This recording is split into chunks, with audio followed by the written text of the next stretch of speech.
and react to her entire live. Just a little piece of it. Okay, here's Moo. Moo's got to be here.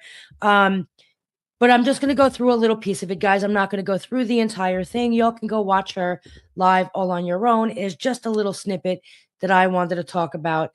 Before I do that, I'm going to move this keyboard out of my way because, Moo needs his spot. But guys, let's get started with this whole thing.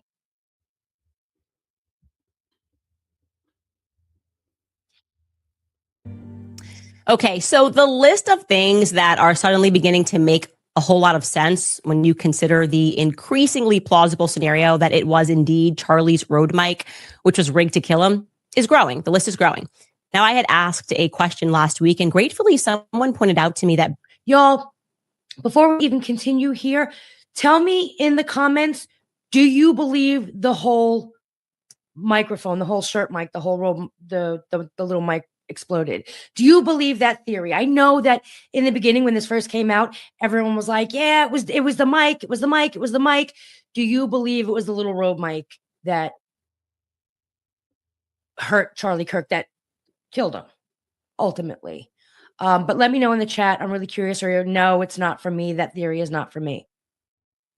Baron Coleman had already furnished the answer to it, as well as other people, a long time ago, actually, in his early days of covering the case. I just wasn't following Baron back then. And also, I maintain that I was in a real state of shock and grief, and I was not processing information as usual. There was so much coming in, so many questions, so many things for me to respond to, recognizing that I was suddenly going to be at war with Turning Point USA on top of my grief. But anyway, last week I had asked that crucial question, what happened to Charlie Kirk's white freedom shirt, right? We were exploring that shirt in particular because it would definitively have explosive residue on it if the theory holds. It's something that could easily, at the very least, put the theory to bed. If our hypothesis is correct, then Charlie's shirt would actually be the biggest piece of evidence available, right?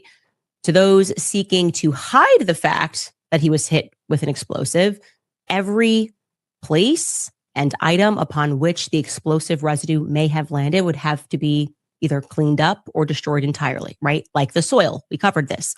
Can we test it for explosive residue?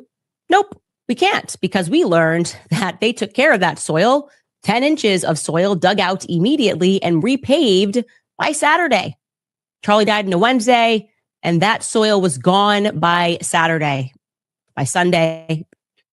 All right, guys, we got to talk about that. First of all, if they weren't trying to hide anything, why the hell did they dig up 10 inches of soil and then repave the entire thing a few days later? Within days. Now, I didn't know this. This information right here is new to me. All right. Usually I know things, but this is new to me. But it's just wild. Why? What was the need for that if you weren't trying to hide anything? I'm with her on this. I'm sorry. I just am. Because why would you, to dig it up and repave? What? I don't know, y'all. Let's continue. Let's carry on. Pavers were installed. Okay. Forget that. What about the necklace? That's an obvious place. Well, nope. That was taken care of too, because the feds were looking for it for some unknown reason, as was Frank Turek, and it was then given to the widow, who now wears it around her neck. And who on earth would expect her to hand that over? It keeps her close to her husband. Okay, well, let's skip that, right? What about the handheld microphone? That's an obvious one. Surely we kept that one in evidence, right, Kash Patel? Oh, nope. Sorry, the widow needed that for the Mar-a-Lago fundraiser. It's encased in some glass, and she is mourning beside it with photographers at her helm. Of course. It all seems a bit too convenient. But surely you are thinking, this can't be an inside job. All of that, keeping this, giving this to the widow, all of it could be fine potentially if we had Charlie's clothes. I mean, everybody knows you keep the clothes, right? Where is his shirt? It would hold the most evidence. Surely that made it to the hospital and is in the possession of the police, the feds, right? Wrong. Because here's what happened to his shirt, according to Brian Harpole, who joined Sean Ryan for a car crash of an interview for which I am being sued over. Here is what happened to Charlie's shirt in case you missed it or forgot it like I did. Take a listen. Get to the hospital. Actually, we make it to the hospital through the traffic. We've got full wound pack in. We get out and we carry in to the door. Well, once we make it into the door, we see a gurney on the left-hand side. We put him on a gurney and then I wheel him into a room. I start giving the patient information to the staff there. I end up getting on top of him and cutting the shirt that he had on off, that white Freedom shirt. And so I cut it off so they could get to him, so that I didn't articulate this to them, but I wanted to get that stuff off so they could put a defibrillator on him. And so, oh, wait, hold on. Wait a second. Hold on. Wait.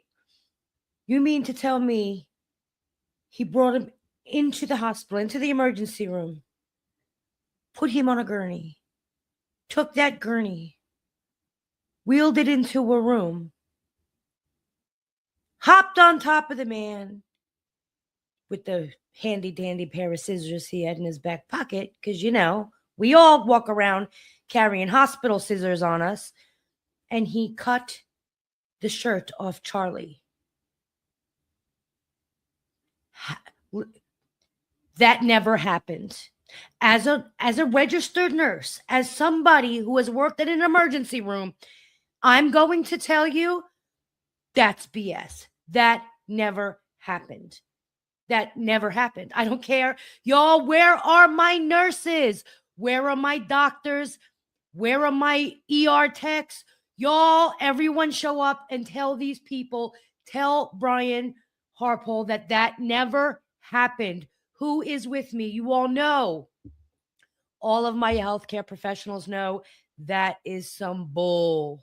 It's some bull. It never happened. Ever. Did that happen in real life? I'm just saying. Let's continue. But y'all, that never freaking happened. I'm just saying. And then started talking about pushing drugs. And so I was back and forth with them on drugs and defibrillator. And so then wait. So now he's going back and forth with the emergency room physicians. What? Telling them what drugs to push and whether or not to defibrillate? Y'all, come on. This didn't, is this, please somebody tell me that Candace Owens, that this is AI, that she made this up. Somebody tell me that she made this up to make him look bad, because this didn't come out of his freaking mouth. Are these people serious? I mean, what is this, TV? Like we're playing ER or freaking Grey's Anatomy? Like, come on, Kirk's Anatomy? What is happening here with this bullshit story? And then we're all supposed to believe that the shirt is long gone because he had to go in there heroically with his little cape and his underoos and be like, wow, I had to save Charlie. So I'm sorry the shirt was ruined. Like, come on, man. Come on. I'm sorry. This, y'all, like, I can't. It's the stupid for me. It is the stupid for me. I don't do stupid.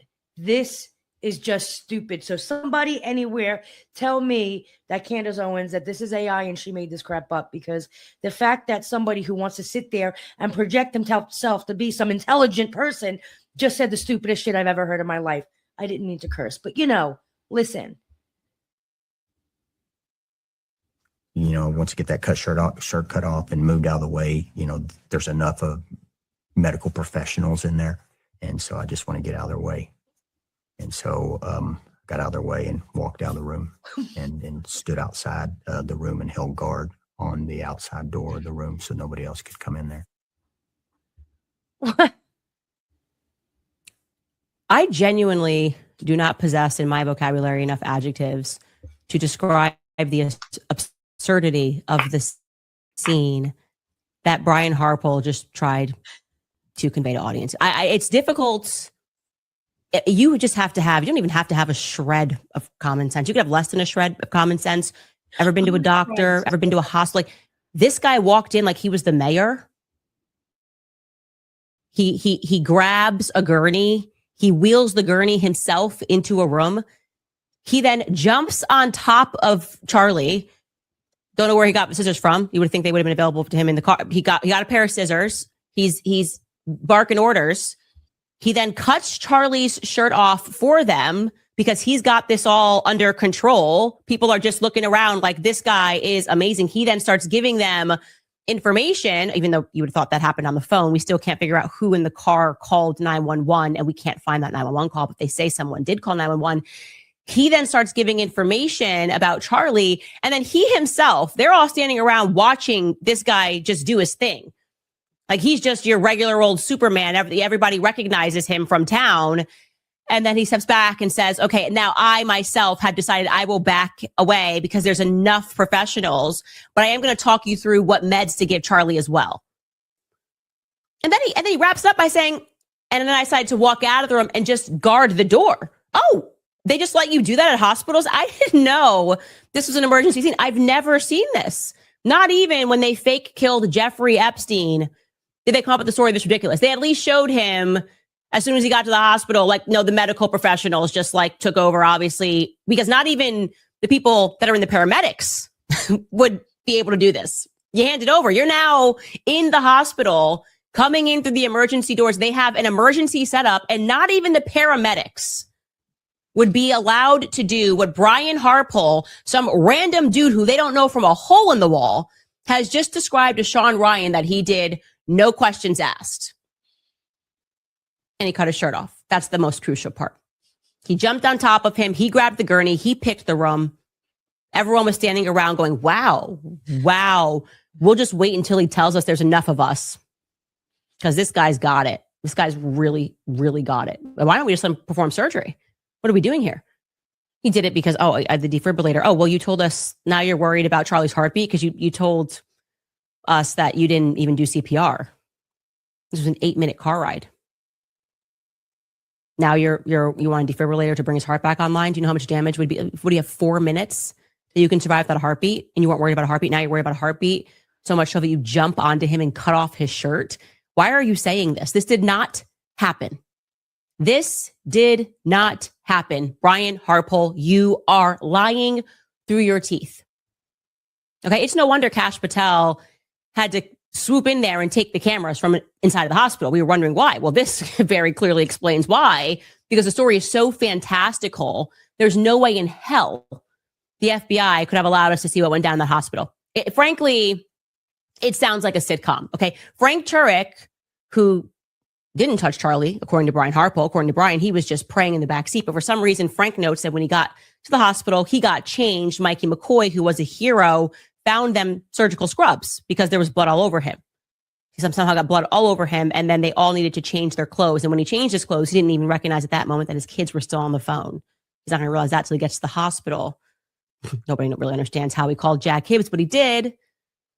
We have a hospital that's allowing Brian Harpole to run the op floor while Pastor Frank Turek is being styled for some unknown reason. All of this definitely happened. But Candace, that's really weird. Even like if I take my kid to the emergency room, I feel like I've suddenly given them to the medical industry.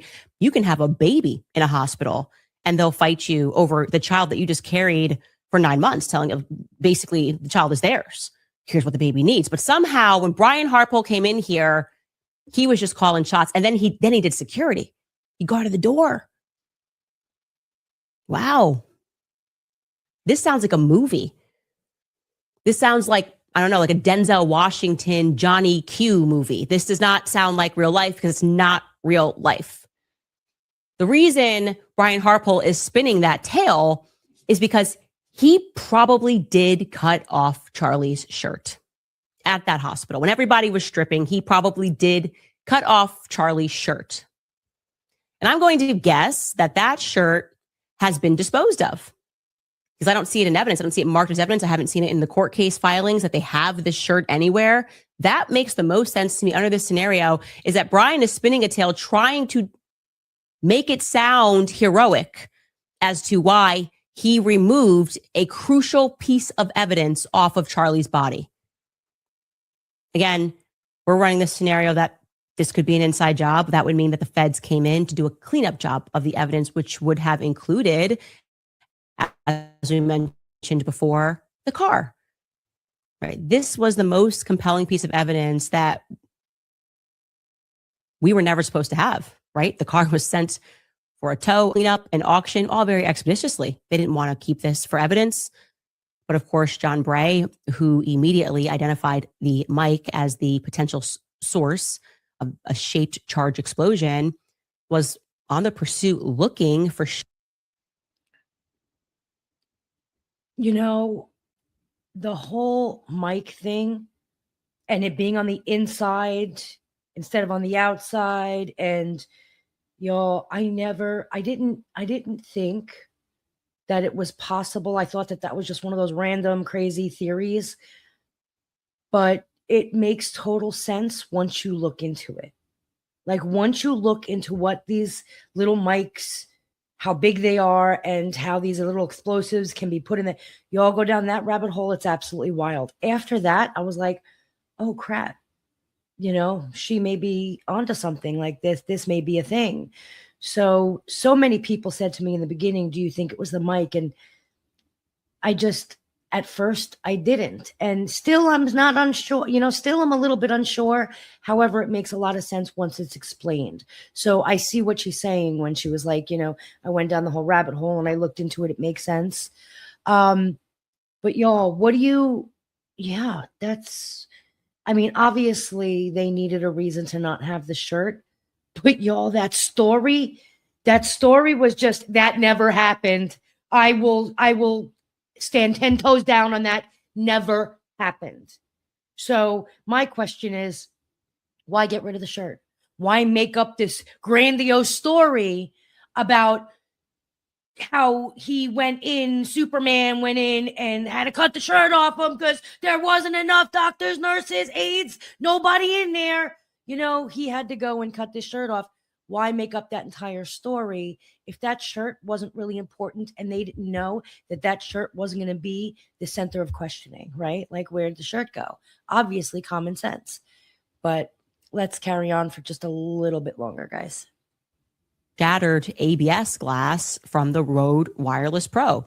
Unbeknownst to me, I got this evidence and it's the first thing he saw. I'm very convinced by his arguments, but to play devil's advocate, I had to imagine that it could have been maybe a pair of sunglasses that were accidentally stepped. So here she goes in. I'm going to take that off, guys. Here she goes into the whole, the little microphone breaking at the glass, and the glass, we all saw the little pieces all over the car. And she goes to explain that she really believes that the glass could be the microphone shattering. Now, I'm totally with this idea. And I'll go over the whole microphone in the back seat part later, because I wanted to look into a few things. But y'all, tell me what you think about the shirt. First of all, tell me what you think about the whole digging up 10 inches of soil and repaving the spot that Charlie Kirk was assassinated in. Like, if you weren't trying to hide anything, that's a lot of work. That's expensive work. And just a few days later, what was the right? I don't know. That does really leave a lot of questions. It really, really does. And then you have the whole freedom shirt. That story that I don't even know what to say, y'all. Listen, if you're a nurse, if you're an aide, a tech, a doctor, if you're the cleaning man, I need you to come into these comments and tell me how that would never happen. Okay. Never. As a medical professional, I'm telling you, that ain't a thing. I promise. And then going to sit there and discuss what medications to give him and if he needs to be defibrillated. Y'all, I don't even know what to say. But again, this story was created for a reason. And I'm a big, firm believer in we lie to hide the truth. As humans, we We lie because we don't want people to know the truth. We're concerned about what people will think about the truth. And so we lie. That's our reasoning as humans for lying, is to hide what the truth is. So we know that story about Brian Harpole in the freaking ER, emergency doctor didn't happen. We know that that's a lie. I'm going to tell you without a shadow of a doubt, that story is a lie. But now the question is, well, why lie? Why did he lie? Well, he's only lying because he doesn't want people to know the truth. So it really makes you wonder what the truth is, right? That's the question you need to ask. Why are they lying? Why not just tell the truth? If the truth is that simple, why are you making up these stories? Because the truth isn't that simple, right? The truth is the truth. I'm just saying. Thank you guys so much. This is it for right now. I just wanted to shoot this little piece because I was hearing little bits and clips, and y'all, listen, I don't even know what to say. Drop the comments though, y'all. Put them in the comments. I want to see the comments. Somebody confirm that this never happened and it's not just me being, listen, it never happened. And again, we lie to cover up the truth. We are humans. That's why we lie. We choose to lie because we don't want people to know the truth. So again, I appreciate you all being here. Do me a favor, guys. Hit the damn like button. Please. I really do appreciate it. Do me a favor, subscribe. If you're not already subscribed, guys, I really do appreciate all the support you guys are giving. I will be back later, guys. Sit tight and ask the quiet part out loud.